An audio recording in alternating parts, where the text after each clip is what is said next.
Hello guys, எல்லோரும் எப்படிங்க? போன வீடியோவில் நம்ம சொல்லியிருந்தோம் பஸ் அடுத்த பார்ட் 2ல் வந்து மூமெண்ட் எப்படி பண்ணுறதுன்னு. ஸோ இந்த வீடியோவில் அதை பற்றி தான் பார்க்க போகிறோம். போன வீடியோவில் நிறைய பேர் இம்போர்ட் பண்ணுறது எப்படி பேசிக்ஸாக உள்ள விஷயங்கள்லாம் தெரிஞ்சுருப்பீங்க. ஓகேங்களா? ஃபஸ்ட்டு இந்த மோடில் இப்போ நம்ம என்ன பார்க்க போகிறோம், மூமெண்ட்டு. ஸோ ஃபஸ்ட்டு நம்மளோட வீல்லாம் பார்த்தீங்கன்னா ஃபஸ்ட் நேம் கொடுத்துக்கணும். Front left, front right, back left, back ரைட்டுன்னு கொடுத்துக்கோங்க. அப்புறம் வந்து வெஹிக்கிள் ரிலேட்டடில் எந்தெந்த டயர் எது இருக்குன்னு ஃபைன் பண்ண முடியும். இதெல்லாம் ரொம்ப பிரச்சனை ஆகிடும். ஓகேங்களா? முதல்ல மூடு பண்ணுறீங்கன்னா மைண்டில் ஃப்ரீயாக வச்சுங்க. அவசரமாக முடிக்கணும் அப்படிலாம் நினைக்காதுங்க. அதே ஒரு நாளைக்கு 1 ஹவர் ஆச்சும் அந்த மோடு பண்ணுறதுக்கு நீங்கள் டைம் ஸ்பெண்ட் பண்ணுங்கள். போன வரைக்கும் நிறைய பேர் நல்ல ரெஸ்பான்ஸ் கொடுத்தாங்க. எல்லாருக்கும் ரொம்ப ரொம்ப தேங்க்ஸு. ஸோ ஃபஸ்ட்டு என்ன பண்ணோம்னா, நம்மளோட வீலை வந்து நம்ம அலைன் பண்ணி வச்சுருக்கணும். அலைன் பண்ணுறதுங்கிறது ஒன்றும் கிடையாது. நம்மளோட வீலில் வந்து இந்த ஆர்ஜின்ங்கிற பாயிண்ட் வந்து கரெக்டாக நமக்கு செட்டாக அந்த சென்டரில் இருக்கணும். ஏன் அப்படி சொல்கிறீங்கன்னு கேட்டிங்கன்னா, நம்ம ஆர்ஜின் தான் நம்மளோட வீலை வந்து ரொட்டேஷன் பண்ணுறதுக்கும் சரி, லெஃப்ட்டு எடுத்து பார்த்துக்கும் நமக்கு சரி பண்ணுறது. ஏன் அது சொல்கிறீங்கன்னா, இப்போ நம்ம வந்து ஆர்ஜின்ஸ் கரெக்டாக இல்லைனா வச்சுக்கோங்களேன், அதோட மூவ்மெண்ட் வந்து வேறு மாதிரி இருக்கும். ஸோ நான் அந்த ஒன்று செக் பண்ணி காட்டுறாங்க. எப்படின்னா, நம்ம ஷிஃப்ட் எஸ் கொடுத்தோம்னா வச்சுக்கோங்களேன், அந்த ஸ்கேல் ரொட்டேஷன் அப்ளை ஆகிடும். அதுக்கப்புறம் என்ன பண்ணணும்னா, நம்ம டபிள்யூ கொடுத்தோம்னா அந்த கர்சர் டு பாயிண்ட்டுன்னு இருக்கும், அதை கொடுக்கணும். ஸோ அதை கொடுத்துட்டு நம்ம என்ன பண்ணுவோம்னா, வீலில் செட் ஆர்ஜின் அப்படின்னு ஒரு ஆப்ஷன் இருக்கும். அது எப்படி கொடுக்குறதுனா, இந்த கொடுக்கணுமாங்க, இந்த கர்சர் டு சைடு கொடுத்தோம்னா அதோட சர்க்கிள் பாயிண்ட் வந்து நம்ம இடத்துக்கு வந்துடும்.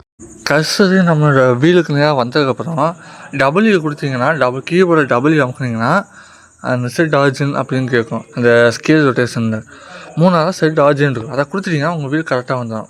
ஓகேண்ணா. அது வைக்க அந்த ஆர்ஜின் வந்து கரெக்டாக இருக்கும்னா இந்த மாதிரி தான் ஒரு மாதிரி அன்கம்ஃபர்டபுளாக ஷேக் ஆகும். வீலோட ரொட்டேஷன் வந்து அந்த ஆர்ஜின் கூட தான் இருக்குது. ஸோ அந்த ஆர்ஜினை கரெக்டாக செட் பண்ணதுக்கப்புறம் நம்ம இப்போ மோடை எக்ஸ்போர்ட் பண்ணிடுவோம். நம்ம ப்ளேஸ் பண்ண டயர் வந்து நாட் 8ன்னு இருக்கும். மேலே இருப்பேன்னா அந்த இதை கொடுத்தீங்கன்னா அங்கே வீலுங்கிற ஆப்ஷன் இருக்கும். ஸோ இதை முக்கியமாக நீங்கள் தெரிஞ்சுக்க வேண்டிய விஷயம் வீலோட அலைன்மெண்ட் தான். ஸோ வீலுக்கு மட்டும் 4 இருக்குது. ஸ்டியரு, ஹேண்ட் பிரேக்கு, ட்ரைவு, அப்புறம் வந்து பிரேக்குன்னு இருக்கும். ஸோ நம்மளோட ஃப்ரண்ட் வீல் எப்போவுமே ஸ்டியரு, பிரேக்கு மட்டும்தான் இருக்கணும். ஏன் சொல்லினா, நம்ம பஸ்ஸு வந்து அப்போ தான் லெஃப்ட் அண்ட் ரைட்டு ரொட்டேஷன் ஆகும். அதே மாதிரி ரைட்டில் உள்ள வீலும் அதே மாதிரி தான் லெஃப்ட்டு ரைட்டு மூவ் ஆகணும். பிரேக் அடித்தா ஃப்ரண்ட் வீலுக்கு பிரேக் அப்ளை ஆகணும். ஸோ இதை மட்டும் தான் நீங்கள் டிக் பண்ணணும். ஓகேங்களா?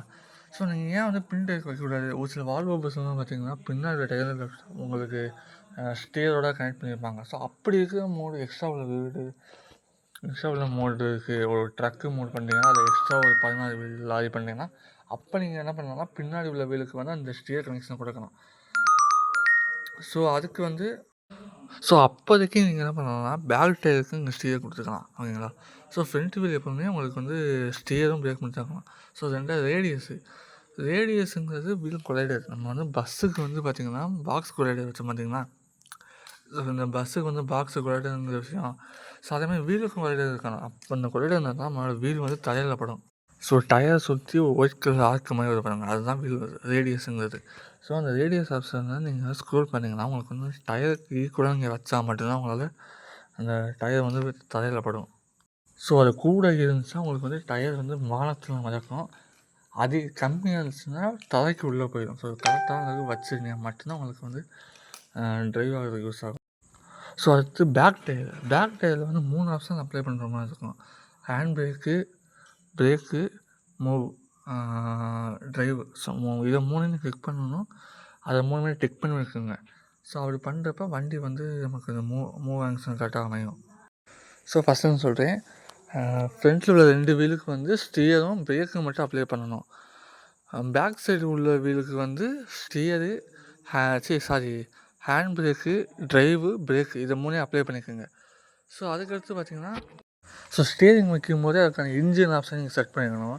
ரைட் சைடு மேலே பார்த்தீங்கன்னா அந்த வெஹிக்கிளுக்குள்ள ட்ரக்குங்குள்ள போட்டுருக்கணும் பார்த்தீங்கன்னா வரிசையாக இருக்கும். அதில் வந்து இன்ஜினும் சொல்லி ஆப்ஷன் இருக்கும். ஸோ அதில் வந்து பார்த்திங்கன்னா மேக்ஸ் ஸ்பீடுன்ட்டு இருக்கும். அது 120 தான் டிஃபால்ட்டாக கொடுத்துருப்பாங்க. உங்களுக்கு எவ்வளோ வேணுமோ வச்சுக்கலாம். ஒரு கார் மட்டும் பண்ணிங்கன்னா ஒரு 300 350 வச்சுக்கலாம். ஒரு பஸ்ஸு பண்ணிங்கன்னா ஒரு 250 வச்சுக்கலாம். இதில் வந்து ஒரு ஹெவி லோடு வண்டி எதுவும் பண்ணுறீங்க, லோடு வண்டி மாதிரி பண்ணிட்டீங்கன்னா ஒரு 150 வச்சுக்கலாம். சரிங்களா? இப்படி வச்சு நீங்கள் போகிறப்போ உங்களோட வண்டியோட ஸ்பீடை வந்து கரெக்டாக வச்சுக்க முடியும்.